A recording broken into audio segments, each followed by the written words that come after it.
Tonight, we're diving into the real Wild West, not the Hollywood version with its heroic cowboys and dramatic shoutings, but the gritty, dangerous reality, where survival was never guaranteed. You might think you're tough enough to handle it, but trust me, there's a reason they called it wild. If you're enjoying these stories, I'd really appreciate a quick like, or even a subscribe. It helps more than you know him.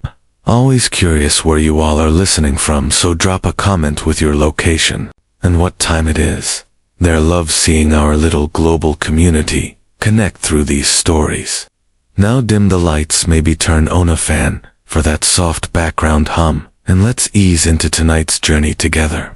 We're going to explore why you not survive even a single day in the untamed American frontier. Congratulations, you've just woken up in the American Wild West of the 1870s. The good news. You're about to experience a legendary chapter of history. Firsthand the bad news. Your chances of survival just dropped dramatically. The first challenge hits you before you even open your eyes. Thesmal, not the earthy, pleasant aroma of nature you might expect, but something far more pungent. The stench of unwashed bodies, animal droppings, and what might possibly be raw sewage hanging heavy in the air. You see, bathing wasn't exactly a priority in the Wild West. Most settlers considered a thorough wash a monthly luxury, and that's being generous. Some went entire winters without a proper bath. Water, was precious out here, and using it to clean yourself seemed wasteful when you needed it for drinking and cooking. As you drag yourself from your bed, which is likely just a straw-filled mattress crawling with bedbugs, you realize how every muscle in your body aches. Life in the 1870s frontier involved constant physical labor from dawn until dusk. There were no weekends off, no vacations, and certainly no ergonomic considerations. Whether you were a farmer, miner, or ranch hand, your body was your primary tool, used until it broke down. You might think you work hard in your modern life, but frontier labor was something entirely different. Back-breaking work that left even the strongest people permanently hunched and arthritic by their 30s. Imagine spending 14 hours plowing fields, hauling water, chopping wood, or working up underground in a mine shaft. No wonder the average lifespan was only about 35 years. Standing on the dusty floor, you notice the chill in the air if it's winter. Your cabin might be 20 below freezing inside. If you had a fireplace, you'd have let it burn down overnight to save precious fuel. Good luck finding central heating or thermal underwear in this century, and if it's summer, well, get ready to sweat through every article of clothing you own. There was no escaping the elements in the Wild West. Speaking of clothing, forget comfort. Men typically owned maybe 2 sets of clothes, rough canvas, or denim pants and cotton shirts that chafed against the skin. Women wore multiple layers, regardless of the temperature. Schmezes, corsets, petticoats, and long dresses that dragged in the dirt. Everything was scratchy, ill-fitting, and rarely cleaned. Those fancy outfits you've seen in Western movies, pure fiction. For the average person, your stomach growls, reminding you it's time for breakfast. Hope you like beans, biscuits, and coffee, possibly for every meal. The Wild West diet was monotonous and nutritionally deficient. Fresh fruits and vegetables were seasonal. Luxuries, meat, when available, was often preserved with salt or smoke, because refrigeration didn't exist. Scurvy, a disease caused by vitamin C deficiency, when your gums bleed and your teeth fall out, was common among settlers, despite being preventable with modern knowledge. You might think the coffee would at least be good. Cowboys always seem to have a pot brewing in the movies. But what you're served barely resembles what you'd recognize as coffee. It's typically boiled to within an inch of its life, bitter beyond belief, and might include crushed eggshells or even salt to reduce its bitterness. Still, the caffeine would help you face the day, so you drink it without complaint. Before heading outside, I might want to check your shoes for scorpions or snakes that could have sought shelter during the night. It wasn't uncommon for frontier folks to shake out their boots each morning, a habit born from painful experience. One wrong move, and you could be facing a venomous bite. Miles from any medical help. Stepping outside your cabin, you're immediately aware of how exposed you are. The vast landscape of the American frontier was breathtaking, sure, but it was also unforgiving. Extreme weather could appear with little warning. Blizzards, tornadoes, flash floods, or drought could all mean death for the unprepared. The sky might be clear now, but that could change in minutes. If you've settled in a frontier town, you might think civilization offers some protection in some ways. That's true in others, it just presents different dangers. Towns in the Wild West were hotbeds of disease, without proper sewage systems or understanding of germ theory. Illnesses spread rapidly through communities. Cholera, typhoid, smallpox, diphtheria, and tuberculosis were constant threats. An outbreak could wipe out half a town in weeks. Speaking of towns, let's say you decide to visit one today. As you approach, you notice there's a distinct lack of the organized layout. You might expect many Western towns grew haphazardly with buildings constructed wherever convenient, often without proper planning or infrastructure. The streets aren't paved but are instead dirt tracks that transform into mud pits. When it rains in dust bowls, when it's dry, that hits you again stronger now.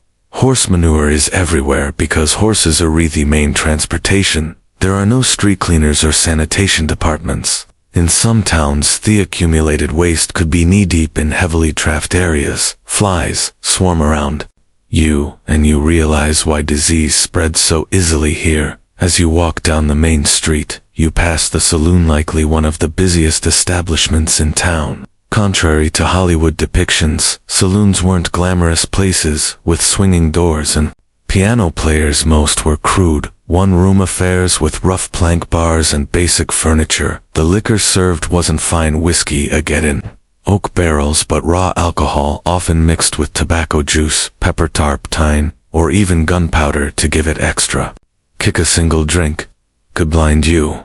If you were unlucky, the saloon represents another deadly aspect of frontier life: violence. These establishments were frequently sites of deadly confrontations, not because ephemeral duels or showdowns, but because of drunken arguments that escalated quickly in a heavily armed society. The romanticized gunfights of Western movies were rare. Most violence was impulsive, messy, and over trivial matters.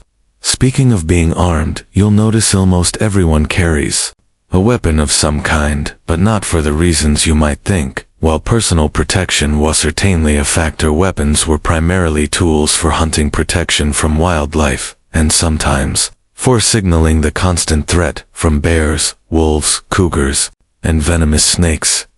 Going unarmed, foolish, especially when traveling between settlements. You might be surprised to learn that many frontier towns actually had strict gun control laws. Places like Dodge City, Kansas, and Tombstone, Arizona required visitors to surrender their firearms when entering town limits. The famous gunfight at the OK Corral actually started because the Clanton gang refused to comply with Tombstone's weapons ordinance. Despite what you've seen in movies, quick-draw duels in the middle of the street were exceedingly rare. Most shootings were ambushes or happened during robberies. The skilled gunslinger facing off against an opponent at high noon is largely a Hollywood invention. Real frontier violence was typically sudden, chaotic, and lacked any sense of honor or fairness. As you continue your walk, you pass the local doctor's office. Medical care in the 1870s frontier would horrify you. Most doctors had little or no formal training. Surgical procedures were performed without anesthesia, beyond whiskey or morphine, and sterilization was virtually unknown. Something as simple as an infected cut could lead to amputation or death. Common treatments included bloodletting, mercury compounds, arsenic, and other toxic substances that often did more harm than good. Women in childbirth faced mortality rates as high as 1 in 4 in remote areas. Dentistry involved via extraction without anesthesia, using crude tools. Most people suffered from painful dental issues for years before finally losing their teeth. If you were injured or fell ill on the frontier, your survival often depended more on luck than medical intervention. Even minor injuries could become life-threatening due to infection. Broken bones might never heal properly, leaving frontier folk with chronic pain and disability. The famous phrase, "only the strong survive," had literal meaning in the Wild West. Your stomach growls again and you realize it's time for lunch. You head to the local restaurant, which is likely just an extension of someone's where meals are served for a fee. The food isn't any more varied than your breakfast meat is tough and often spoiled, despite heavy smoking or salting. Vegetables, if available, are overcooked or mush. Food safety standards don't exist, so dysentery and food poisoning are common occurrences, or while eating you overhear conversations about recent Indian attacks, outlaw gangs, or the danger of traveling alone, while Native American against settlers was far less common than portrayed in popular culture. In fact, settlers in the U.S. military were far more likely to be the aggressors. The frontier was still a place of conflict. The systematic dispelt of indigenous peoples created tensions that sometimes erupted into violence on both sides. As for outlaws, they were a genuine threat, particularly in remote areas. Law enforcement was sparse, with a single sheriff, sometimes responsible for thousands of square miles. In many places, justice passes was handled through vigilante action, rather than formal legal proceedings. Lynch mobs were common, and the concept of innocent until proven guilty often didn't apply. If you were accused of horse theft or cattle rustling, you might find yourself hanging from a tree before sunset, regardless of your actual guilt or innocence. After lunch, you decide to visit the local general store to stock up on supplies. The prices shock you. Basic necessities cost far more on Pattaya than back east, due to the difficulty and expense of transportation. A simple can of peaches might cost the equivalent of $20 in today's money. Many settlers spent most of their income on essential supplies, with little left over for comfort or luxury. The store offers another glimpse into frontier reality, the isolation. Mail delivery wasn't frequent, and unreliable newspapers might be weeks or months out of date. Information traveled slowly, and you might go years without news from family back east. Many settlers never saw their relatives again after moving west. The psychological toll of this isolation contributed to high rates of depression, alcoholism, and suicide among frontier populations. As the afternoon wears on, you notice dark clouds gathering on the horizon. Weather on the frontier wasn't just uncomfortable. It could be deadly without modern forecasting. Storms arrive with little warning. Blizzards schooled strand travelers, leading to freezing deaths. Tornadoes destroyed entire communities with no emergency services to assist survivors. Flash floods washed away wagon trains. Droughts ruined crops and caused starvation. If you were lucky enough to have a proper home, it provided minimal protection. Most frontier dwellings were hastily constructed from whatever materials were available: sod houses on the plains, log cabins in forested regions, or simple wooden structures in towns. None were particularly effective against extreme weather. Winter temperatures inside could drop below freezing. Summer heat was often unbearable, especially in attics or upper floors where many people slept. As the storm approaches, you decide to head back to your cabin before it hits. On the way, you pass a group of men heading to work at the local mine. Mining was one of the deadliest professions on the frontier. Underground cave-ins, toxic exposure, explosions from improperly handled blasting powder, and machinery accidents claimed countless lives. Miners also suffered from long-term health issues, like black lung from coal dust, or mercury poisoning from gold processing. Even if you avoided mining, few frontier occupations were safe. Farming involved dangerous equipment with no safety features. Ranching meant working with unpredictable animals, weighing hundreds of pounds. Logging had one of the highest fatality rates of any profession. Whatever you did to make a living, your risk of serious injury or death was exponentially higher than in the modern world. You make it back to your cabin just as the rain begins to fall. The roof leaks in several places, and you place buckets to catch the water. This is a good opportunity to refill your drinking water, as clean water was scarce and precious. Many frontier settlers drank from the same sources used for washing and watering livestock, leading to waterborne illnesses that could quickly turn fatal. As you sit in your leaky cabin listening to the rain, you reflect on how different reality is from the romanticized version of the Wild West. There were no heroes or villains, Just people struggling to survive in incredibly harsh conditions. The fact that anyone made it through is testamento. Human resilience and determination. Night falls early, as you have no electricity. Candles and oil lamps provide minimal illumination, and you're careful with them. Fire was a constant. Danger in frontier homes. A single sparkled mean losing everything with no fire department to call for help. Many towns burned to the ground at least once in their history. You prepare for Bedtime's house dead. From just one day in the Wild West, your muscles ache, your stomach ice and settled from the unfamiliar food, and your mind is overwhelmed by the constant vigilance required to stay alive. As you drift off to sleep, you wonder if you'll make it through tomorrow, or if you'll become just another statistic. In the dangerous story of the American frontier, the wind howls outside your cabin, a haunting reminder of how small and vulnerable humans are against the vastness of the untamed wilderness. Tomorrow, if you're lucky enough to see it, will bring all these challenges again, along with new ones you haven't yet imagined. In the Wild West, survival was never guaranteed. It was earned day by day, hour by hour, through hardship. Mosmadorn. People can scarcely comprehend the morning light, the cracks in your cabin walls waking you from a restless sleep. Your body aches from the hard mattress, but there's no time to linger. The Wild West waits for no one. As you rise, you'll remember yesterday's harsh introduction to frontier life and wonder what new challenges today will bring. Let's say you decide to leave town today to travel across the frontier. Whether you're heading to another settlement, joining a wagon train west, or simply exploring travel in the 1870s was an entirely different experience than what you're used to. The good news is that by this time the Transcontinental Railroad had been completed, connecting the east and west coasts of America. The bad news enlist: you were relatively wealthy, or traveling between major cities. You probably couldn't afford to use it. Most frontier folks traveled by horse wagon or simply on foot. If you owned a horse, consider yourself fortunate. Horses were expensive to buy and maintain, putting them out of reach for many settlers. A good horse might cost the equivalent of several months' wages. Then you needed saddles, bridles, feed, and veterinary care.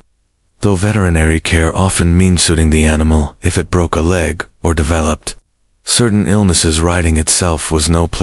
Saddles in the 1870s weren't designed for comfort, but for function. And the saddle left even experienced riders with blisters and aching muscles, and if your horse spoke a dat, a snake, or sudden noise, which happened frequently, you could easily Bethran, potentially suffering broken bones, or worse, miles from any help.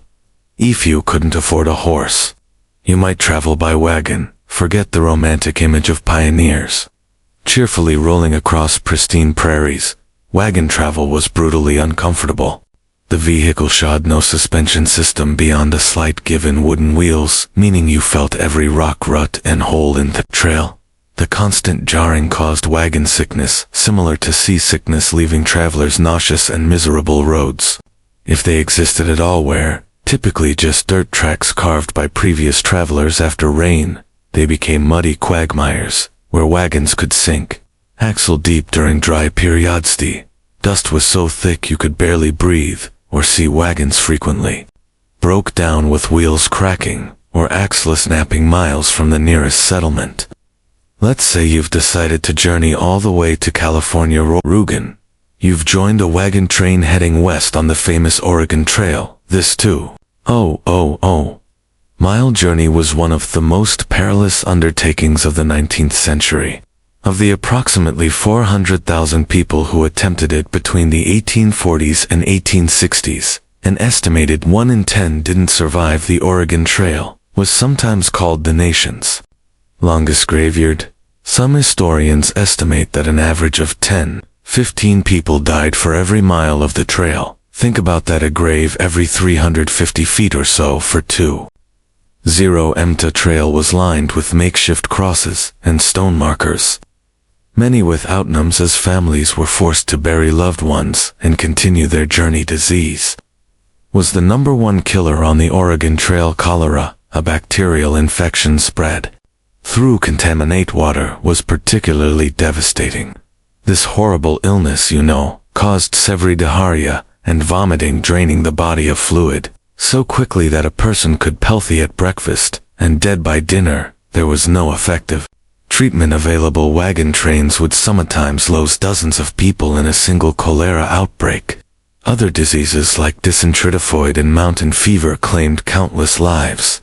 Children were especially liable, with many families losing multiple children during the journey. Medical care was rudimentary at best, often consisting of folk remedies that did little to help, and sometimes made conditions worse.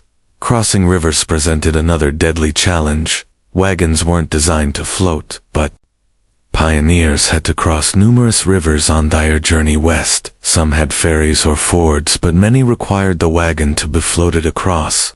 Like a makeshift boat, wagons frequently capsized in these crossings, drowning people and livestock and destroying precious supplies. The Platte, Columbia, and Snake rivers claimed hundreds of lives during the migration period. Contrary to popular belief, attacks by Native Americans were relatively rare. Most tribes were actually helpful to migrants, offering supplies, guidance, and assistance with river crossings. The majority of violent deaths on the trail came from accidents, being crushed by wagon wheels, drowning, or being kicked by draft animals. Firearms accidents were shockingly common, as most travelers were inexperienced with weapons but carried them for hunting and protection. The psychological toll of the journey was immense. Families buried children, parents, and spouses along the way, then had to continue traveling immediately. There was no time for extended grief on the trail. Each day's delay meant less chance of crossing the mountains before winter. Snows made passes impossible. The constant stress, grief, and physical hardship led many travelers to mental breakdown. Suicide was not uncommon among trail migrants. If you somehow survived the journey to California or Oregon, your challenges weren't over. Many arrived at their destination, having spent all their money and resources on the journey itself. Families often arrived destitute, malnourished, and ill, only to find that the promised land had its own harsh realities. But let's say you've decided not to travel that far. Perhaps you're heading to a nearby town or settlement instead. Even short journeys in the Wild West presented significant dangers. Travelers might encounter outlaws, who saw lone riders or small groups as easy targets, while the frequency of stagecoach robberies was exaggerated. In later fiction, they did occur regularly and ought to be a legitimate concern. The natural environment posed constant threats to travelers. Flash floods could wash out trails or trap unwary travelers. Summer heat in desert regions could kill through dehydration, and heat stroke winter blizzards routinely trapped travelers, summertime leading to freezing deaths or desperate situations like the infamous Donna Party, where survivors resorted to cannibalism to stay alive. Navigation itself was challenging. In an era before detailed maps, travelers relied on vague directions, landmarks that could change or be misidentified, and the experience of guides, who sometimes proved unreliable. Getting lost in the wilderness could be a death sentence, especially if your supplies ran low. As you travel today, you notice another aspect of frontier life that movies rarely depict accurately: the stunning diversity of people. The Wild West wasn't populated solely by white cowboys and settlers. It was a meeting ground of cultures from around the world. Chinese immigrants worked as railroad builders, miners, and merchants. Mexican families had been living in the Southwest long before it became U.S. territory. Black cowboys made up as much as 25% of the workforce on some ranches. European immigrants from Germany, Ireland, Italy, and Scandinavia brought their cultures and traditions.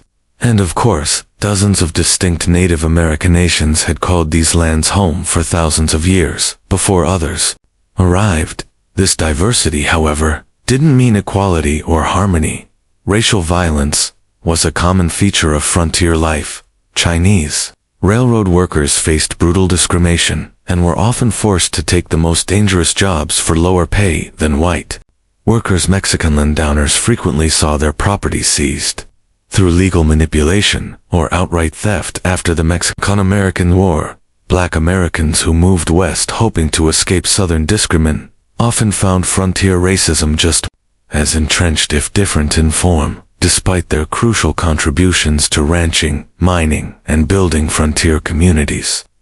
They were frequently excluded from economic opportunities and social acceptance for Native Americans. The expansion of white settlement was nothing short of catastrophic. The indigenous population of North America, once numbering perhaps 15 million people, had been reduced to fewer than 300,000 by 1900. Disease, warfare, forced relocation, and the deliberate destruction of their food sources. Particularly the buffalo decimated numerous tribes and nations. U.S. government policies systematically pushed Native Americans from their traditional lands onto reservations of fawn in areas with poor soil and few resources. Treaties were regularly broken. Valuable resources were discovered on reservation lands.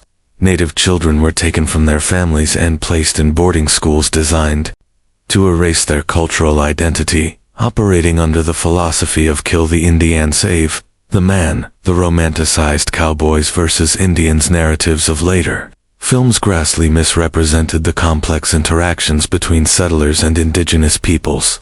Many native nations initially tried to accommodate newcomers and adapt to changing circumstances. Violence typically erupted after repeated treaty violations, encroachment on tribal lands, or deliberate provocations. As you continue our journey, you ponder another group whose experience differed markedly from Hollywood depictions. Women on the frontier, far from the helpless damsels or school moms of Western movies. Frontier women performed incredibly demanding physical labor while navigating restrictive social expectations on homesteads and farms. Women not only handled traditional domestic duties like cooking, cleaning, child care, and making clothing, but also worked in the fields, tended livestock, and defended the home when necessary. Their workday typically started before dawn and ended well after dark, with few any days of rest. A frontier woman might need to plow fields in the morning, deliver a neighbor's baby at midday, fight off predators threatening the livestock in the afternoon, and still prepare meals and care for her own children throughout.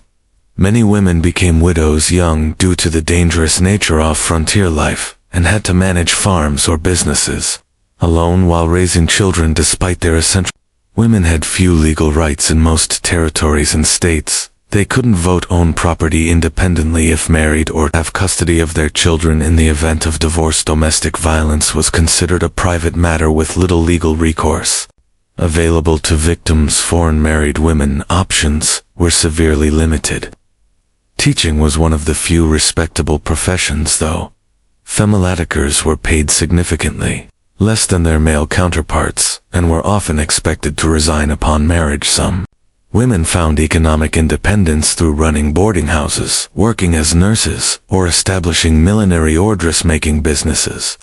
Then there were the soiled doves, prostitutes, who worked in frontier bordel and saloons, while later mythology romanticized these women. Their reality was typically grim. Many entered the profession out of economic desperation after being widowed or abandoned. Physical abuse, drug addiction, and venereal disease were common hazards of the work. Even those who to earn substantial money found themselves socially ostracized and unable to transition to more respectable positions. Some women did find greater freedom on the frontier than they might have because the shortage of women in Western territories gave them more marriage options and sometimes better treatment as communities competed to attract and keep female residents. A few territories like Wyoming and Utah granted women voting rights decades before the 19th Amendment, recognizing their essential contributions to frontier development. As the day wears on and you continue traveling, you might wonder about law enforcement in this supposedly lawless land. The reality was complex and varied widely by location. Major cities and towns typically had some form of organized law enforcement, but vast rural areas had minimal, if any, official protection. County sheriffs were elected officials responsible for maintaining order. Across sometimes enormous territories, a single sheriff might be the only law enforcement. 4,000 square miles, making regular patrols impossible. They relied heavily on deputizing ordinary citizens during emergencies. creating posies to pursue criminals, or respond to violence. Town marshals handled law enforcement within town limits, sometimes with a few deputies in larger settlements. These positions were often dangerous and poorly paid, attracting a mix of dedicated public servants and those who enjoyed the power the badge provided. Some famous lawmen like Wyatt Earp moved between legitimate law enforcement and more questionable enterprises throughout their careers. Federal marshals had jurisdiction throughout territories and states, but were few in number. They typically focused on major crimes like counterfeiting, mail robbery, or offenses involving multiple jurisdictions. The legendary U.S. Marshals of Western movies single-handedly bringing law to lawless towns were largely fictional creations. In many remote areas, justice was handled through informal community action, rather than official legal processes. Vigilante groups formed to address perceived threats when formal law enforcement was absent or ineffective. Sometimes these groups maintained basic order, but they could easily become vehicles for prejudice, personal vendettas, or mob violence. The iconic image of the quick-draw gunfight was largely a latter invention. Most frontier violence was mundane, impulsive, and often alcohol-filled bar fights that escalated to fatal levels. Domestic violence and disputes over land or livestock were far more common than dramatic shootouts on dusty streets. Criminal punishment was harsh by modern standards. Hanging was the standard penalty for murder, rape, and sometimes theft, particularly of horses. Or cattle. Prisons existed, but were primitive facilities with high mortality rates from disease, violence, and poor conditions. Many communities preferred to mediate execution to the expense of long-term imprisonment. As evening approaches, you decide to seek shelter for the night. If you're lucky, you might find a town with a hotel or boarding house. Don't expect luxury. Frontier accommodations were basic at best. A typical hotel room would have a simple bed, possibly infested with bed bugs, a wash stand with a pitcher and basin, and perhaps a chair. Bathroom facility as well. Be an outhouse in the back shared by all guests. Privacy was minimal, with thin walls allowing you to hear your neighbor's every movement and conversation. In busier establishments, you might even share a bed with a stranger, a common practice to maximize capacity during busy periods. The sheets might not have been changed for previous guests, and lighting would be limited to candles or oil lamps. A night's lodging would cost between 25 cents and $1 depending on the establishment's quality and location. This represented a significant expense for many travelers, equivalent to several hours' wages for an average worker. Many chose to sleep in stables, barns, or simply under the stars to save money. Despite the additional risks these options presented, if you were traveling through more remote areas, you'd likely camped for the night. This meant building a fire, assuming you could find enough fuel, preparing a meal from your limited supplies, and sleeping on the ground with minimal protection from the elements or wildlife. Indigenous peoples experienced travelers and military scouts had sophisticated kitchens for safe camping, but the average settler often made dangerous mistakes. Proper fire management was literally a matter of life and death. A fire built too large could spark a prairie or forest fire that could consume thousands of acres in hours. One built too small might not provide enough warmth during cold nights, leading to hypothermia. Campfire cooking required skills most modern people lack, often resulting in meals that were simultaneously burnt and raw. As night falls fully and you prepare to sleep, the sounds of the frontier darkness around you. Coyotes howl in the distance, unfamiliar birds call the wind, whispers throw grass or trees for people accustomed to modern light and noise pollution. The profound darkness and strange sounds of wilderness nights often triggered intense anxiety. Many travelers slept poorly on the frontier, not just because of physical discomfort, but from fear of the dangers that might lurk in the darkness. Native attacks, though rarely, occurred at dawn when sleepers were at their most vulnerable. Predators like wolves, bears, and mountain lions might investigate camps looking for food. Venomous snakes and scorpions sought warm places to rest, sometimes including a sleeper's bedroll, even if no actual threats materialized. The psychological stress of constant vigilance took its toll. Frontier diaries frequently mentioned exhaustion, not just from physical labor, but from the mental strain of perpetual alertness. Modern people accustomed to alarms, and the security of dense population would find the vulnerability of frontier sleeping arrangements profoundly disturbing. As you drift toward sleep, you reflect on the day's journey. Travel in the Wild West bears almost no resemblance to its sanitized, romanticized portrayal in latter entertainment. It was grueling, dangerous, and uncomfortable, beyond what most modern people could endure. The skills required from navigation without maps, to making emergency repairs, to handling firearms safely took years to develop, and mistakes were often fatal. The darkness deepens, and the sounds of night creatures grow louder. Tomorrow will bring new challenges.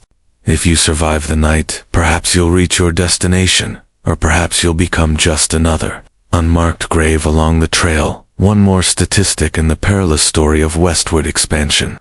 The Wild West forgave no weakness and offered no second chances. Every day survived was a victory against overwhelming odds. The new day dawns on the frontier, and you've somehow survived the night. A victory in itself in the Wild West. As you rub the sleep from your eyes and stretch your aching muscles, you contemplate what direction your frontier experience might take today. Perhaps you'll try your luck in one of the booming mining towns where fortunes are supposedly made overnight. You've heard stories of the California gold rush, the Nevada silver strikes, and the Colorado mining booms. Tales of ordinary men finding nuggets the size of chicken eggs and becoming wealthy overnight have drawn hundreds of thousands west. What these stories don't mention are the brutal realities awaiting those who chase mineral dreams. Let's say you decide to try your hand at mining. What would that actually entail? First, you'd need to stake a claim, which means finding unclaimed land with potential mineral deposits, increasingly difficult by the 1870s, as the easiest and richest areas were claimed years earlier. If you were lucky enough to find a promising spot, you'd need to register your claim at the nearest government office and pay the required fees, which could be substantial than the real work would begin. And it was some of the most physically demanding labor imaginable for placer mining, searching for loose gold in streams. You'd spend hours bent over an ice cold mountain water, sifting through sediment with a pan or seal box. Your hands would crack and bleed from constant exposure to water and rough materials. Your back would ache from the hunched position. And after all that effort, you'd be lucky to find a few tiny flakes of gold worth pennies. If you ventured into hard rock mining, digging for veins of ore in the mountains, the dangers multiplied exponential. Lightning into unstable rock without modern safety equipment or engineering knowledge led to frequent cave-ins that crushed miners where they stood. Poorly ventilated shafts filled with toxic gases like carbon monoxide. Odorless but deadly, suffocating miners who had no warning of the danger. Blasting with black powder or dynamite to break through rock was incredibly hazardous. Miners frequently lost fingers, hands, eyes, or lives when charges detonated prematurely or thrown rock fragments became deadly projectiles. The thunderous noise and constant percussion of blasting left many with permanent hearing loss. Even if you avoided immediate catastrophes, the long-term health effects were devastating. Miners constantly inhaled fine rock dust, leading to silicosis, a painful lung disease that slowly suffocated its victims. Mercury used in gold processing caused neurological damage, tremors, and mental deterioration. Those working in copper or lead mines absorbed toxic metals that accumulated in their bodies, causing chronic illness and early death. The mining industry of the 1870s had virtually no safety regulations or averse. Mine owners prioritized profit over worker welfare, and injuries were considered an expected part of the job. Medical care for injured miners was minimal and often ineffective. A serious injury typically meant the end of a miner's career and livelihood, with no disability support or workers' compensation available for all these risks and hardships. What was the likelihood? Despite the mythology of the lucky prospector, the vast majority of miners barely earned subsistence wages. By the 1870s, most worked for large mining companies. rather than independently earning to toast $3 for a grueling 10 to 12-hour day. Studies suggest that storekeepers, saloon owners, and prostitutes consistently made more money than the miners, whose dreams sustained frontier mining towns. Speaking of mining towns, they were notoriously rough places. Imagine a community composed primarily of young single men, engaged in dangerous work with few women, families, or civilizing institutions. Alcohol consumption was astronomical. The average mining camp resident consumed several times more alcohol than the typical American today. Violence was commonplace, with fights, stabbings, and shootings occurring regularly. Sanitation in mining camps was typically abysmal, with minimal planning or infrastructure.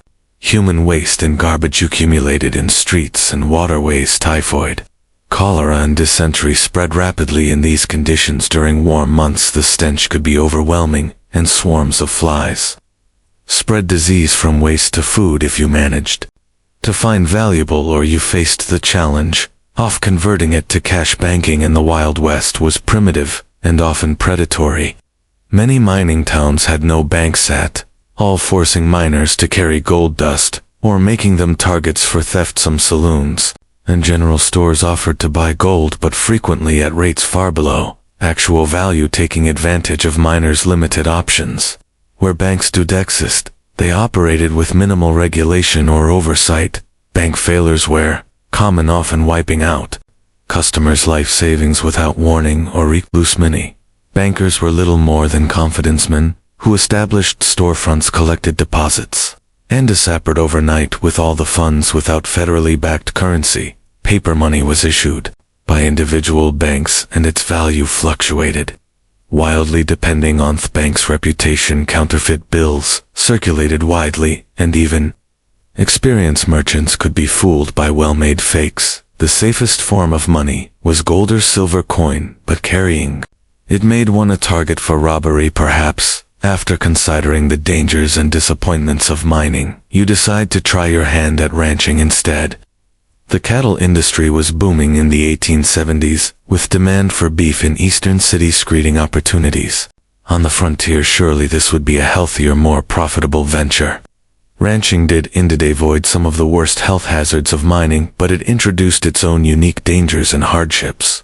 Starting a ranch required significant capital. Land, livestock, equipment, and buildings all represented major investments. Many aspiring ranchers went deeply into debt purchasing these necessities, betting their future on favorable weather and market conditions. Nature often had other plans. Droughts could wither grazing lands and dry up crucial water sources, forcing ranchers to either watch their cattle starve or sell at devastating losses. Harsh winters could kill entire herds, as happened in the infamous Great Dupe of 1886 to 1887, when up to 90% of cattle on northern ranges froze or starved to death. During unusually severe weather, disease could sweep through herds, wiping out a rancher's investment overnight. Texas fever, anthrax, and other infectious disease had no effective treatments. In the 1870s, predators like wolves and cougars took a constant toll on livestock, particularly vulnerable calves. Poisonous plants, quicksand, and injuries further reduced herds. The iconic cattle drives, moving herds hundreds of miles to railroad shipping points, were not romantic adventures, but grueling, dangerous undertakings. Cowboys, not the glamorous figures of later films, but typically young, poorly paid laborers, worked 20-hour days during drives, catching brief naps in the saddle as they moved thousands of animals across difficult terrain. These drives faced constant threats. River crossings could turn deadly in minutes if animals panicked, creating deadly pileups that drowned cattle and cowboys alike. Stampedes, which could be triggered by something as simple as a lightning strike or a twig, turned thousands of 500-pound animals into an unstoppable destructive force. Cowboys caught in stampedes were often trampled to death. The cowboy's life was far from the freedom portrayed in Western mythology. They typically earned about $30 per month for exhausting, dangerous work. Most were very young men, often teenagers, from poor backgrounds, with few other options.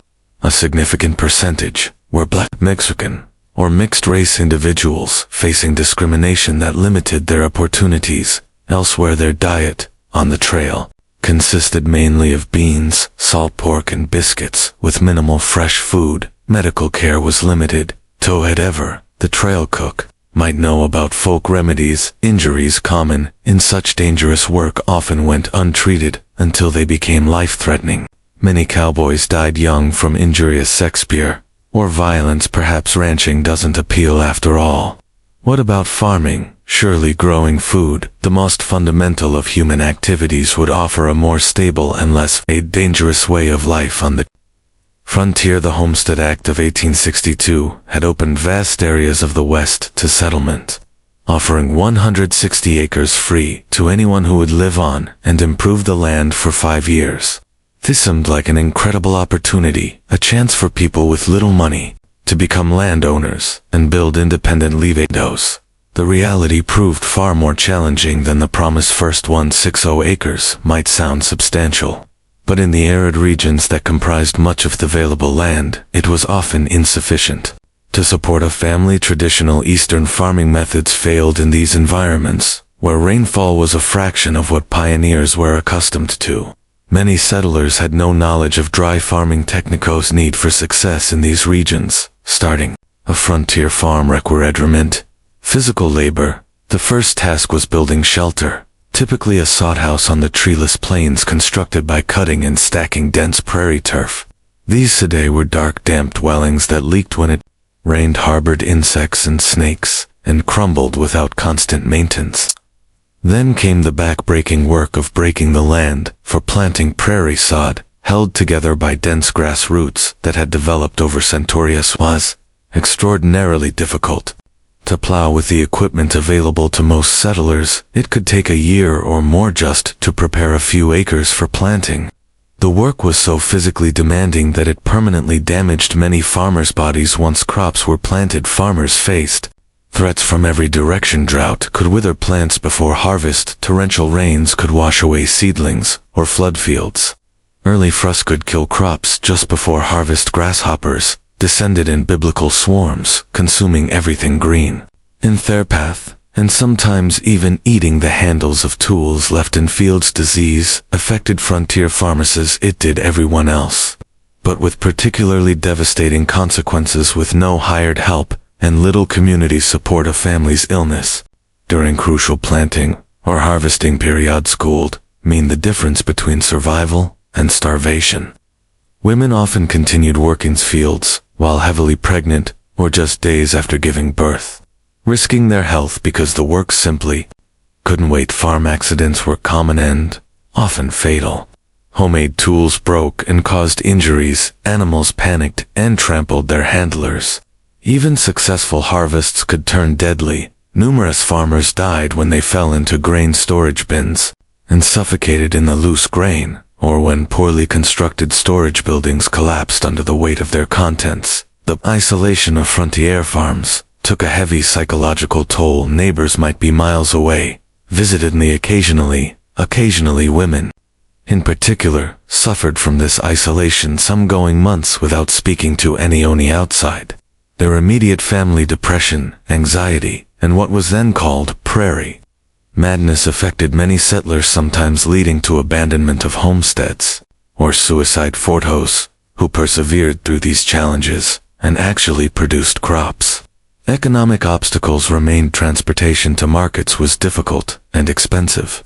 Without refrigeration, perishable products had to be sold quickly or preserved. Large agricultural corporations and railroad companies used here influence to keep crop prices low and transportation costs high, squeezing Gindan farmers from both directions.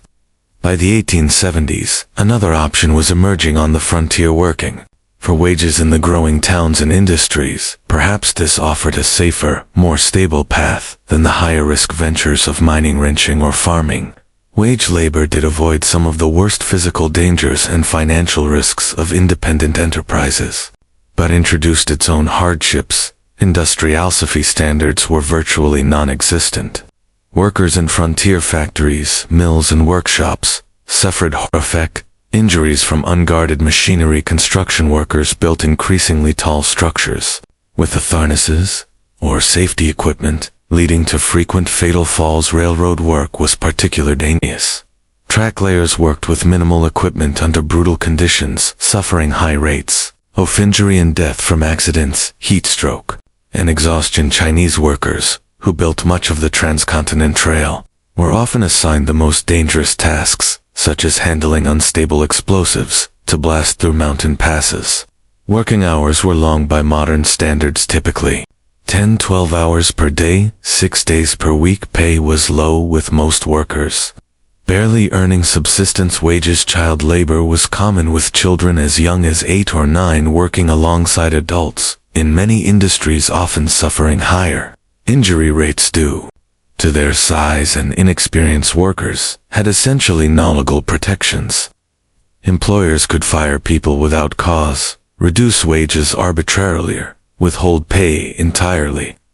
Those who complained or attempted to organize for better conditions faced blacklisting, being marked as troublemakers who no other employer in the region would hire. Accompany towns settlements, where a single employer owned all housing and businesses, were common in mining and lumber regions. Workers in these communities paid inflated prices at company stores, lived in company housing, and sometimes were paid in script company currency rather than legal tender.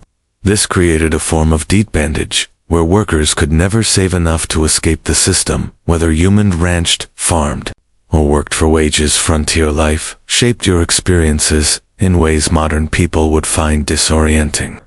Perhaps most striking was the relationship with time, not the carefully measured minutes and hours of our digital age, but a more fluid by daylight seasons and natural rhythms. Without electric lighting, most people woke at dawn and slept shortly after sunset, their active hours expanding and contracting with thy season's work wasn't measured in 8-hour shifts, but by tasks that needed completion. Fields plowed, cattle moved or extracted during harvest or roundup. People might work from first light until well after dark for weeks without a break. During winter, many rural workers had periods of relative inactivity when fields lay dormant or cattle needed minimal tending. The concept of punctuality, so central to modern life, had limited relevance on the frontier. With few clocks and limited need for precise timing in most activities, people operated on approximate schedules. Stage and later trains introduced more precise times to the west, but outside of these specific contexts, morning or after dinner were sufficiently specific time designations. For most purposes, entertainment and leisure looked nothing like their modern counterparts. After exhausting workdays, most frontier folks had little energy for complex activities. Conversation or the fire, storytelling, or simple card games were common. Evening pastimes. Music was popular when instruments and skilled players were available, with fiddles, harmonas, and guitars provided accompanied. For social dances, reading material was precious and often shared among entire communities. A single book might be read aloud to gatherings of neighbors, or passed from family to family, until it fell apart. From use, newspapers, when available, were read repeatedly, with every advertisement and notice scrutinized for information about the wider world. Organized sports existed, but in simpler forms than today. Baseball was gaining popularity, played with minimal equipment on makeshift fields. Horse racing, wrestling, and shooting competitions provided both entertainment and opportunities to demonstrate valuable skills. Children played games that required little or no equipment, tag, hide and seek, and variations of stickball that could be played with found objects. Holidays and community celebrations took on great importance as opportunities for socializing and recreation. 4th of July celebrations might draw people from miles around for picnics, speeches, games, and dancing. Harvest festivals marked the successful completion of the year's most critical work. Religious holidays provided both spiritual meaning and welcome breaks from routine. As the day draws to a close, you find yourself reflecting on the relentless challenges of frontier life. Every aspect required harder work, involved greater risk, and offered fewer comforts than its modern equivalent. The people who survived and sometimes thrived in these conditions possessed qualities that modern society rarely demands. Extraordinary physical endurance, practical skills, applicable to countless emergencies, and psychological resilience in the face of constant hardship and loss. The darkness gathers once more, and with it comes a silence profound in Oto. Hear your own heartbeat. No car engines, no air conditioners, no electronic hums, just the whisper of wind, chorus of insects, and the occasional call of night birds. This profound, quiet, so alien to modern ears, was the soundtrack of frontier nights, so meadow miscomforting, sometimes unsettling in its emptiness. As you drift toward sleep, you'll wonder if you would have had what it took to survive here, not just for a day or a week, but for years and decades. The people who shaped the American West, for better and worse, were not the idealized heroes of later fiction, but complex individuals, facing extraordinary challenges with the limited resources and knowledge of their time. Their story, stripped of romanticism, is one of human endurance against conditions that would break many of us today. The cool night air settles around you like a blanket, and the stars emerge in a display of brilliance impossible to see in our light polluted modern world. This, at least, is one pure beauty the people of the frontier experienced that few today can fully appreciate: the majestic sweep of the Milky Way across a truly dark sky, connecting them to the cosmic panorama their ancestors had watched for countless generations. Morning arrives again in the wild West, and with it comes hunger, a constant companion on the frontier. Fooding. The 1870s West bore little resemblance to the varied, convenient diet you're accustomed to in the modern world. Let's explore what keeping yourself fed would actually entail in this harsh environment. The good news is that game was still relatively plentiful in many areas. Deer, elk, rabbit, and various birds could supplement your diet if you had the skills to hunt them. The bad news: hunting required ammunition, which was expensive and might be needed for protection. It also demanded time away from other essential work, making it a luxury many settlers couldn't afford during busy seasons. Most frontier families relied heavily on foods they could grow, preserve, or purchase in bulk. The staples of the frontier diet were beans, corn, and pork. Dense in calories, but monotonous in nutrition. Aliens Plutal, fresh fruits and vegetables were available only in season, a few months at most, and winter diets often contained no fresh produce whatsoever. This lack of dietary variety led to widespread nutritional deficit. Scurvy, caused by vitamin C deficiency, was common during winter and early spring, when no fresh produce was available. The symptoms: bleeding gums, loosening teeth, joint pain, and eventually death, were well known, but difficult to prevent with available resources. Other deficiency: disease affected growth in children and caused various chronic health problems in adults. Food preservation was a substantial and critical survival skill. Without refrigeration, meat needed to be consumed quickly or preserved through smoking, salting, or drying. These methods deterred bacterial growth, but drastically changed flavors and textures while reducing nutritional value. The heavy salt content of preserved foods contributed to high blood pressure and other health issues. Women spent enormous amounts of time preserving food when it was abundant for use during scarce periods. Vegetables were pickled in vinegar, or fermented fruits were dried or preserved with sugar, if available. Root vegetables might be stored in root cellars, underground spaces that maintained cool temperatures. These preservation efforts were not optional activities, but essential survival work that could determine whether a family would eat during winter. Food storage presented its own problems. Properly prepared preserved foods could last months or even years, but led to spoilage and potentially deadly food poisoning. Additionally, stored food attracted pest rats, mice, and insects.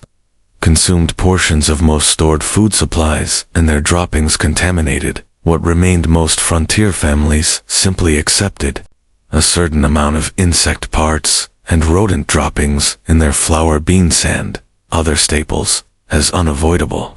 Cooking itself was far more labor-intensive than modern people can easily comprehend.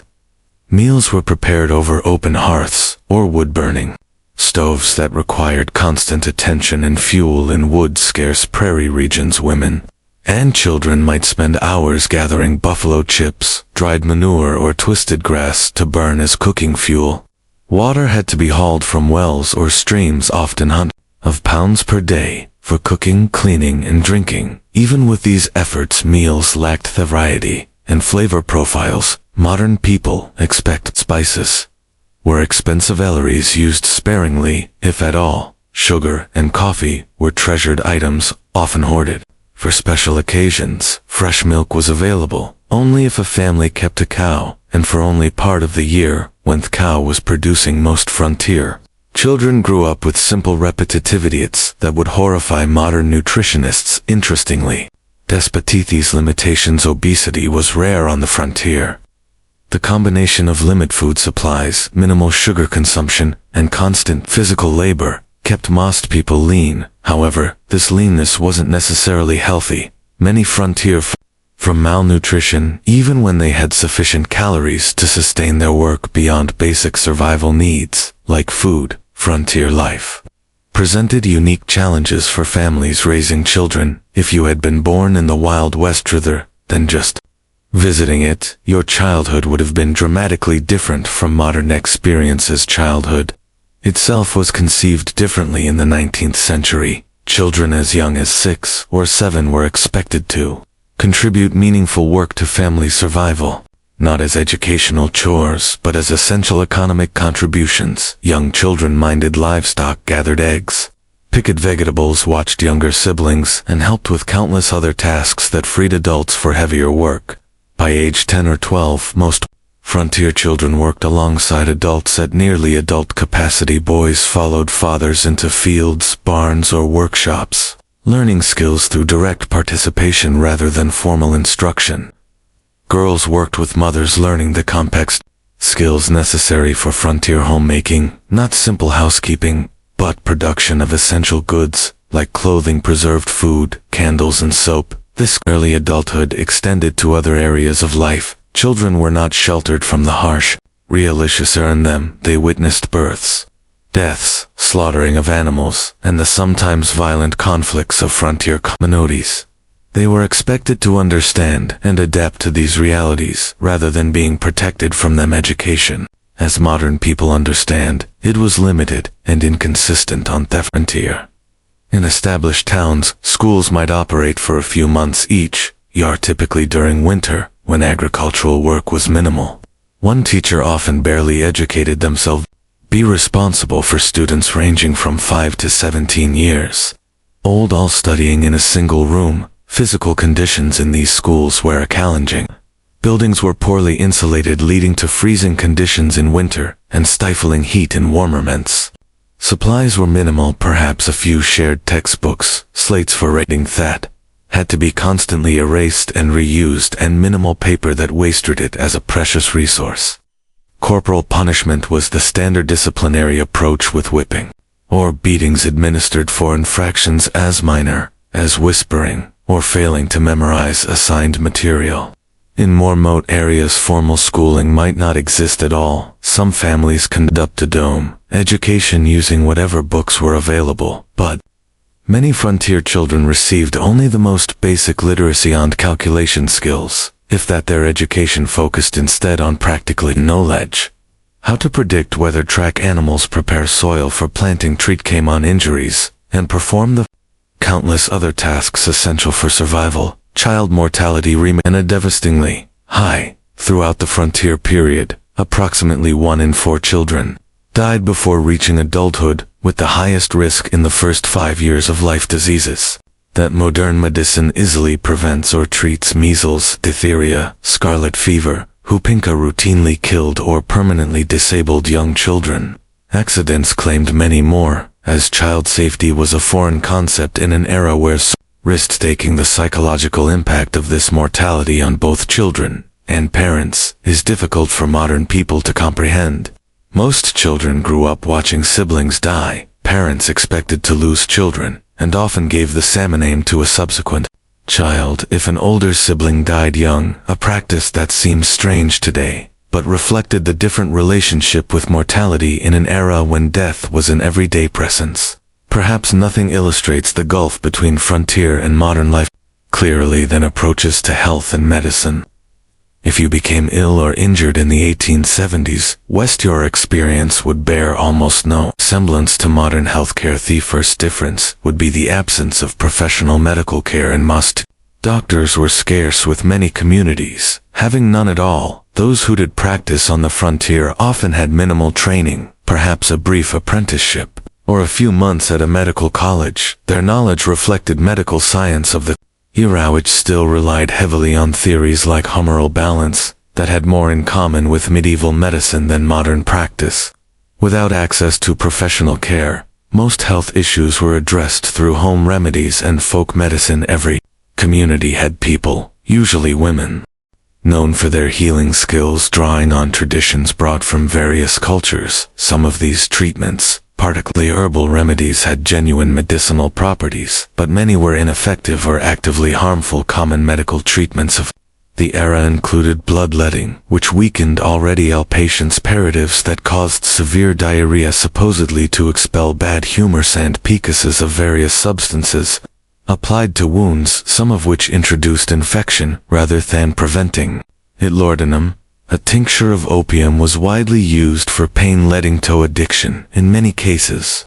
Mercury compounds were prescribed for numerous conditions, despite their toxicity, even when treatments had some validity. Impure medications caused, without pharmaceutical regulations or standardization, commercially sold medicines varied wildly in potency and often contained dangerous contaminants. Many patent medicines marketed as corals contained primarily alcohol, providing temporary relief through intoxication rather than addressing underlying conditions. Surgery in frontier conditions was particularly horrific. Without effective anesthesia beyond alcohol, whiskey, or opium, patients endured excruciating pain during procedures. Sterilization was unknown or inconsistently practiced, leading to rampant post-surgical infections. Amputation was the standard treatment for serious limb injuries, performed with swords and knives that might be wiped clean but never properly sterilized. Childbirth represented perhaps the starkest contrast between frontier and modern medical experiences.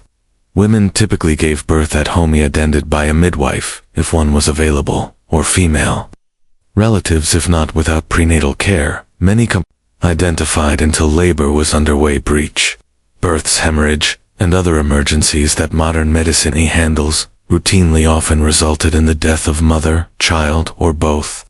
Maternal mortality rates on the frontier were approximately 1 death per 100 births, more than 100 times higher than in developed countries. Today, many women approached each pregnancy knowing it might be their last experience in life.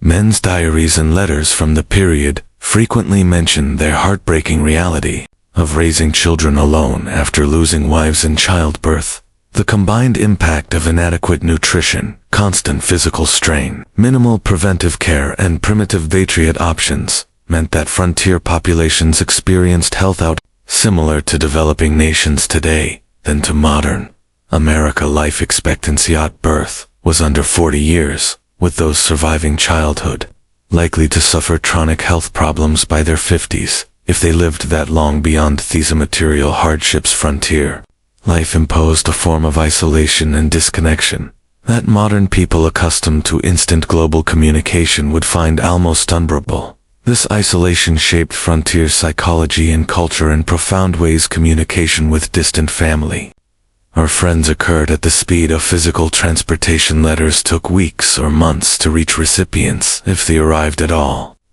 News traveled slowly and unreliably, often distorted through retelling. Major events might not become known in remote areas until months after they occurred. This information vacuum contributed to a highly localized worldview where distant events seemed abstract and irrelevant compared to immediate community concerns. The isolation was particularly those accustomed to more settled environments, women who had grown up with close female friendships and family networks, often found themselves alone for days or weeks, while husbands traveled for supplies or work.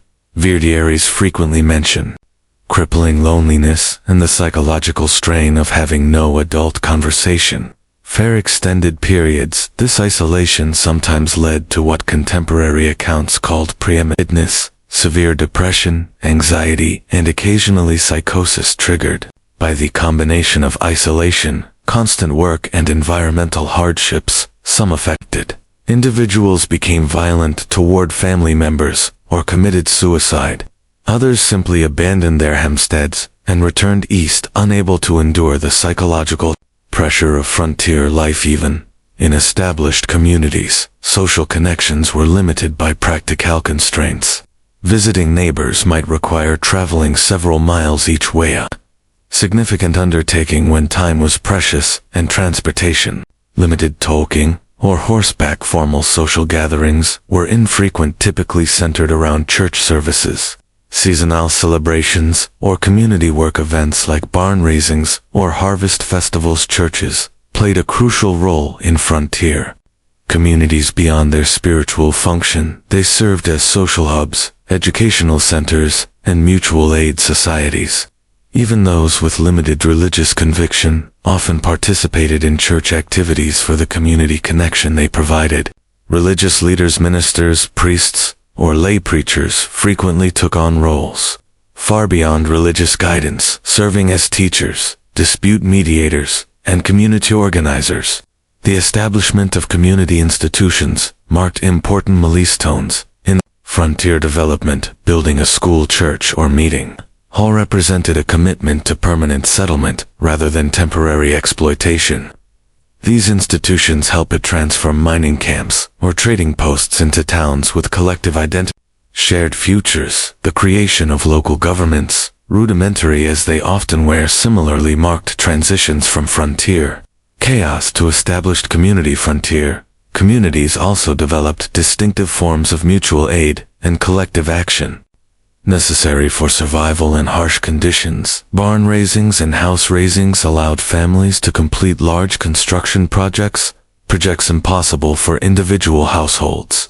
Harvest teams moved from farm to farm, ensuring crops were gathered before weather could destroy them. Spontaneous search parties formed when children went missing.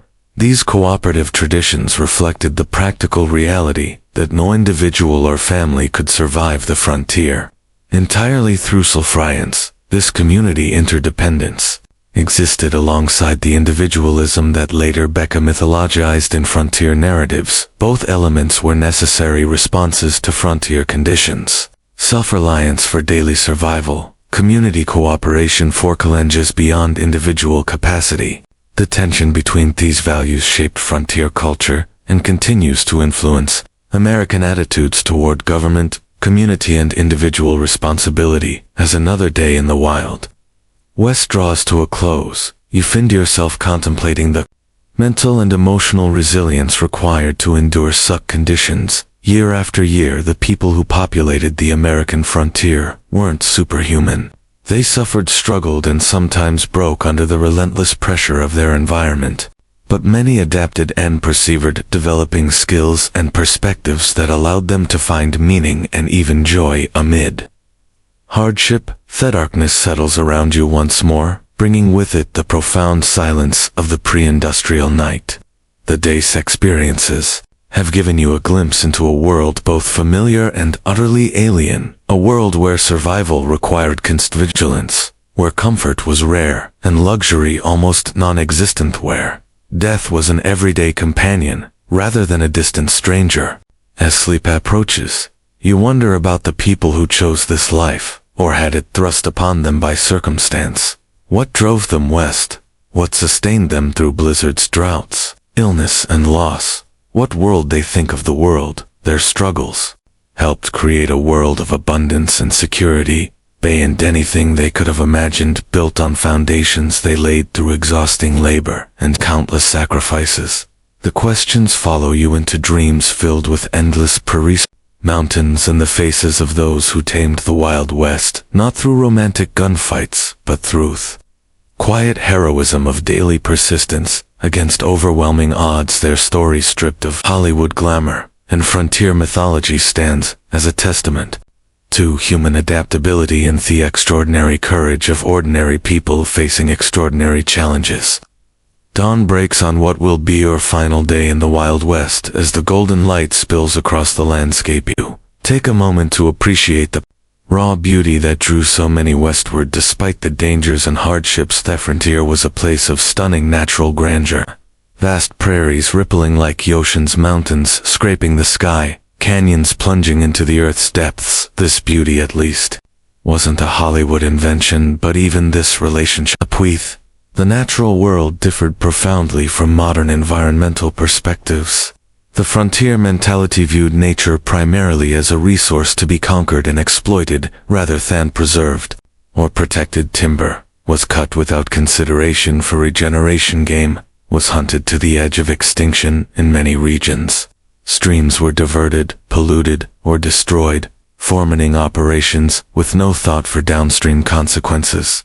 The near extinction of the American bison buffalo stands as perhaps the starkest example of this exploitative approach. In the 1700s, an estimated 3,060 million bison roamed North America. By 1884, fewer than 1.0 remained. This devastation wasn't simply the result of hunting for food or hides, though that played a part. It was also deliberate policy, encouraged by the U.S.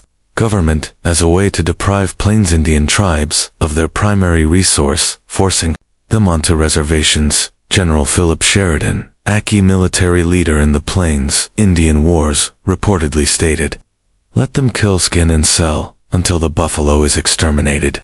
It is the only way to bring lasting peace and allow civilization to advance." Whether or not he actually spoke at these exact words, they accurately reflect government policy of the era. The destruction of the buffalo herds was environmental warfare designed to break indigenous resistance by eliminating their way of life for Native American nations across the West. The expansion of white settlement represented an apocalypse, not just physical displacement, but the collapse of economic systems, spiritual practices, and cultural identities tied to specific landscapes and resources. While early interactions sometimes involved trade and cooperation, by the 1870s, most indigenous groups faced stark choices. Confinement on reservations continued, resistencia against overwhelming odds, or cultural assimilation. The reservation system itself represented a form of cultural genocide. Native children were forcibly removed from families and sent to boarding schools designed to kill the Indian and save the man, as Captain Richard H. Pratt, founder of the Carolindian Industrial School, infamously stated. These children had their hair cut short, were forbidden from speaking their languages, practicing their religions, or maintaining their cultural identities. The intergenerational trauma from these policies continues to affect Native communities today. Armed resistance against American expansion almost invariably ended in defeat, though some groups maintained independence longer than others. The Battle of the Little Bighorn in 1876, where combined Lakota, Northern Cheyenne, and Arapaho forces defeated Lakota Noncolone George Armstrong Custer's 7th Cavalry, represented one of the last major indigenous victories. These subsequent military campaigns against these tribes were marked by increasing brutality, including attacks on village sand, the killing of women and children. The tragedy of this cultural collision was heightened by the fact that many Native nations had sophisticated agricultural systems, complex governance structures, and rich cultural traditions that could have offered valuable knowledge to European settlers. The different approaches to land use and ownership created fundamental misunderstandings. Many Native groups couldn't conceive of owning land any more than one could own the air or stars, making treaty negotiations over territory fundamentally problematic. Frams start these cultural conflicts extended beyond Native-white relations. The West was extraordinarily diverse, with communities from around the world bringing different languages, religions, customs, and approaches to frontier life. This diversity was both a strength, introducing varied skills and perspectives, and a source of tension in communities struggling with scarce resources and limited infrastructure. Chinese immigrants who played crucial roles in building the Transcontinental Railroad and developing mining operations faced particularly severe discrimination. The Chinese Exclusion Act of 1882, the first major American law restricting immigration based on nationality, grew from anti-Chinese sentiment that had festered for decades in Western territories. Chinese minors were frequently driven from productive claims through violence or unjust application of foreign minors' taxes. Chinese communities in frontier towns often faced riots and mass expulsion. Economic conditions deteriorated. Mexicanamians, many of whom had become U citizens through territorial acquisition rather than immigration. Similarly, faced discrimination and displacement, despite treaty guarantees protecting property rights. Following the Mexican-American War, many Mexican landowners saw their holdings taken through legal manipulation, intimidation, or outright fraud. Spanish-derived water right systems that had functioned effectively for generations were replaced with English common law approaches less suited to arid environments. Even European immigrants. That national and religious identities continued to matter on the frontier. Irish Catholics, German Lutherans, Scandinavian Protestants, Eastern European Jews, each group tended to establish distinct communities and maintained cultural practices from their homelands. These communities provided mutual support but sometimes became targets for nihilist sentiment when economic or social tensions arose. African Noons who moved west after the Civil War hoped to find freedom from Southern oppression, but often encountered different forms of discrimination. Black cowboys, who made up approximately 25% of the workforce on some cattle operations, rarely received recognition in contemporary cans or later mythology. Black homesteaders established communities in several Western territories, but frequently faced organized resistance from white neighbors and discriminatory application of homestead laws. The collision of these diverse groups, each with their own values, practices, and expectations, created frontier communities far more complex and conflict-ridden than less romantic depictions would suggest. The melting pot metaphor, popularized in later American mythology, obscured both persistent cultural distinctiveness of various groups and the power imbalances that determined whose cultures would be preserved and whose would be suppressed. As the day progresses, you find yourself in a frontier town undergoing rapid transformation, a transition happening across the West during the 1870s and 1880s. The initial phase of settlement, characterized by individual prospectors, farmers, and small-scale enterprises, was giving way to more organized corporate development off Western resources. The arrival of railroads catalyzed this transition. The Transcontinental Railroad, completed in 1869, dramatically reduced travel time between East and West from months to days. Subsequent branch lines penetrated previously isolated regions, connecting them to national markets and supply chains. This transportation revolutionized large-scale extraction of Western resources for Eastern factories and enabled mass-reduced Eastern goods to flood Western markets. These economic connections accelerated the integration of Western regions into national systems, but often disadvantaged small producers. Independent miners couldn't compete with large mining corporations that brought industrial methods and capital investment. Family farms struggled against agricultural enterprises operating on vast acreage. Small ranchers found themselves squeezed by cattle companies with investor backing and political connections. Corporate interests increasingly dominated political as well as economic structures. Railroad companies, mining conglomerates, timber interests in large landholders exercised enormous influence over territorial and early state governments. Water rights, mineral claims, grazing access, and timber concessions were allocated through processes that typically favored those with financial and political power rather than small operators or community interests. This transition from frontier to integrated region wasn't simply economic, but cultural. The rough-edged mining camp or cattle town gradually acquired institutions that in connection to wider society: banks, schools, churches, nespers, theaters, and fraternal organizations. Streets were surveyed and sometimes paved wooden Structures were replaced with brick and stone buildings. Local governments enacted ordinances, regulating behavior that had previously gone ungoverned for many who had been attracted to the frontier celebes. Of its freedom from Eastern constraints, these changes represented unwelcome domestication of the wild spaces they had sought. Some continually moved westward ahead of advancing, seeking new frontiers. Others struggled to adapt to increasing regulation, competition, and social expectations. The mythological end of the frontier declared in the 1890 census represented real psychological and cultural challenges for those whose identities were tied to frontier conditions. Part of this transformation in the taming, or at least management of frontier violence, theonic gunfighters and outlaws who would later dominate Western mythology operated in a specific historical window when formal law enforcement was establishing itself against pre-existing stems of personal and community violence. By the 1880s and 1890s, professional police forces and court systems had replaced vigilante justice in most established communities. Though remote areas still saw occasional eruptions of frontier-style conflict resolution. The legendary figures who captured public imagination, Wild Bill Hickok, Wyatt Earp, Billy the Kid, Jesse James operated in this transitional period, often moving back and forth between legal and illegal activities as circumstances changed. Their later mythologization obscured the complex and morally ambiguous reality of their lives.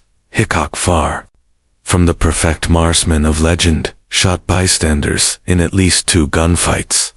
Earp worked variously as a lawman, gambler, brothel keeper, and vigilante across his career. The Robin Hood image attached to Jesse James ignored his Confederate's guerrilla background and the innocent victims of his robberies as evening approaches on your final day in the Wild West. You find yourself contemplating the gap between frontier reality and the mythology that would later emerge from it. Why did Americans and eventually the world becomes so fascinated with a romanticized version of this brutal period? What needs did these myths serve, and what truths did they obscure? Part of the answer lies in taming.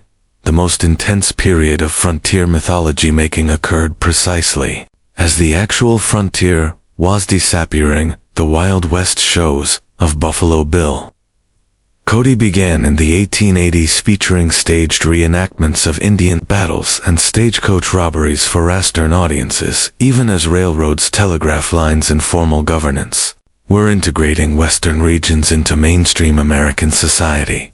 These performances weren't meant as accurate historical recreations, but as entertainment that resonated with Eastern ideas about the West. The dime novels that popularized exaggerated tales of Western heroes originated not in the frontier, but in Eastern publishing houses written by authors who rarely had first-hand experience of legends. They described these formulaic stories emphasized action, clear moral distinctions between heroes and villains, and a vision of the West as a testing ground for American virtues of self-reliance, courage, and individualism. Later Hollywood Westerns further refined and amplified these mythological elements, creating iconic images of long cowboys, heroic sheriffs, dastardly outlaws, and savage Indians that bore little resemblance to historical reality. These films served psychological and cultural functions beyond entertainment. They offered reassuring narratives about American identity during periods of rapid social change and international challenges. The mythology suggested that American character had been forged in frontier conditions, producing exceptional qualities that distinguished the nation from older societies. In template that American expansion across the continent had been not just inevitable but morally justified. A triumph of civilization over wilderness and progress over primitive cultures. It presented simplified moral frameworks where good invariably triumphed over evil, through righteous violence justifying America's growing military and economic power on the world stage. What these myths obscured was the complex, morally ambiguous reality of Western development, the genocide of indigenous peoples, the exploitation of immigrant labor, the environmental devastation, the corporate manipulation of political systems, and the deeply divided community, struggling with fundamental questions about identity, governance, and resources.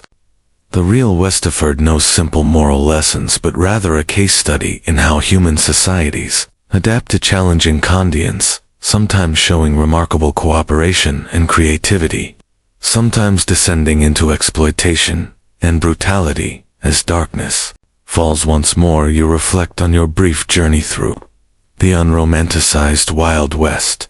You've experienced firsthand why thieveridge person today, accustomed to abundant food, medical care, physical safety, and countless comforts unknown to frontier dwellers, would likely not survive even a single day in the actual conditions of the 1870s frontier. The skills, knowledge, physical conditioning, and psychological resilience required for frontier survival represent a way of life so distant from modern experiences to be almost unimaginable. Yet something about this world continues to fascinate us. Perhaps it's the raw honesty of a life stripped to essentials, where tasks have immediate consequences and achievements represent tangible victories against natural constraints. Perhaps it's the community ingredient that emerged from shared challenges, creating connections that transcended differences in background or belief.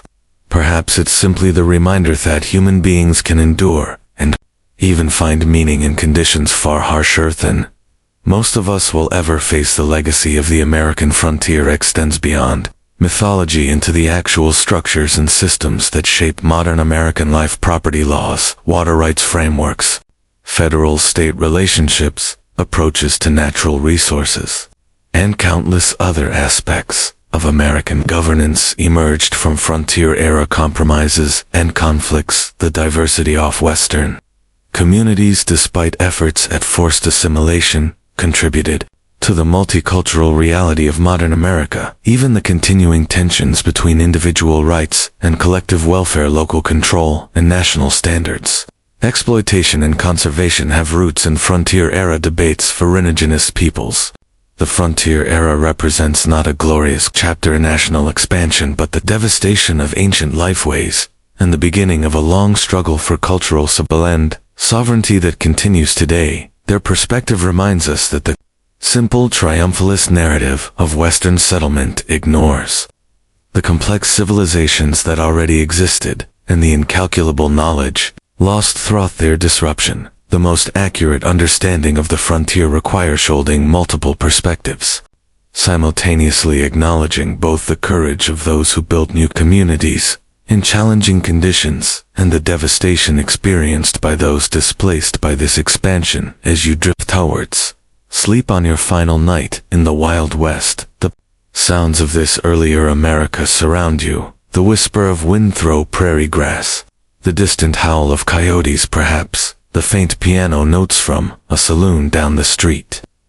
These sensory experiences at least connected all who lived through this era, regardless of background or circumstance. The vast skies, extreme weather, imposing landscapes, and profound silences shaped everyone who encountered them, creating a shared relationship with the environment. Even amid cultural conflicts, tomorrow you'll return to your own time, carrying with you a deeper understanding of this pivotal period in American history. You'll never again see a Western film or read a frontier novel without recognizing the sanitized simple version of a complex reality. You'll appreciate the extraordinary comfort and security of modern life achieved through technological advances unimaginable to frontier dwellers. You might find yourself more aware of the skills and knowledge lost in the transition to our specialized technology-dependent society. The practical self-sufficiency that allowed frontier people to build, repair, grow, preserve, and create what they needed with minimal outside support. Most importantly, you'll understand that the real story of the American West isn't found in gunfights and gold strikes, but in the daily struggles of ordinary people, men, women, and children of diverse backgrounds who faced extraordinary challenges with the limited resources available to them. Their story, without Hollywood embellishment, contains enough genuine courage, tragedy, innovation, conflict, operation, cruelty, and kindness to fill countless histories. Their legacy lives in the communities they established, the environmental changes they initiated, the cultural patterns they created, and the myths that grew from their experiences. The real Wild West disappeared long ago, transformed by technology, population growth, economic integration, and environmental change, into the modern American West of cities, suburbs, highways and managed landscapes. Yet echoes of frontier experience persist in regional identities, local traditions, land use patterns, and governance structures. The memory of this formative period continues to influence how Americans sundered themselves and their nation's development, even as scholars and communities work to replace simplistic ethology with more accurate, inclusive understandings of this complex history. As you finally surrender to sleep, the boundary between past and present seems to blur. The challenges faced by frontier communities, adapting to environmental conditions, managing scarce resources, building functional communities among diverse populations, balancing individual freedom with collective needs, remain relevant in new forms today. Perhaps the greatest legacy of the frontier experience is not a set of answers, but a collection of questions about human adaptation, community formation, and the relationship between people and the natural world. Questions each generation answer anew as circumstances change. The stars shine brilliantly above the same stars that guided travelers across the prairie, helped farmers time their planting, and gave comfort to homesick immigrants far from familiar landscapes. In this moment of connection across time, you feel a fleeting kinship with those who looked upon these same constellations a century and a half ago, wondering what tomorrow would bring in a world where survival was never guaranteed, but life, in all its harshness, beauty was experienced with an intensity seldom matched in our more comfortable era. Sleep comes at last, and with it dreams of a West both harsh and magnificent, a place where human vulnerability and resilience were displayed in equal measure, where diverse peoples collided, and sometimes cooperated in ways that would shape a nation, and where the daily struggle for existence contained moments of transcendent connection with landscapes of breathtaking grandeur. The real Wild West, stripped of romantic illusion, offers a window into human experience, at its most elemental, challenging, frightening, and occasionally sublime.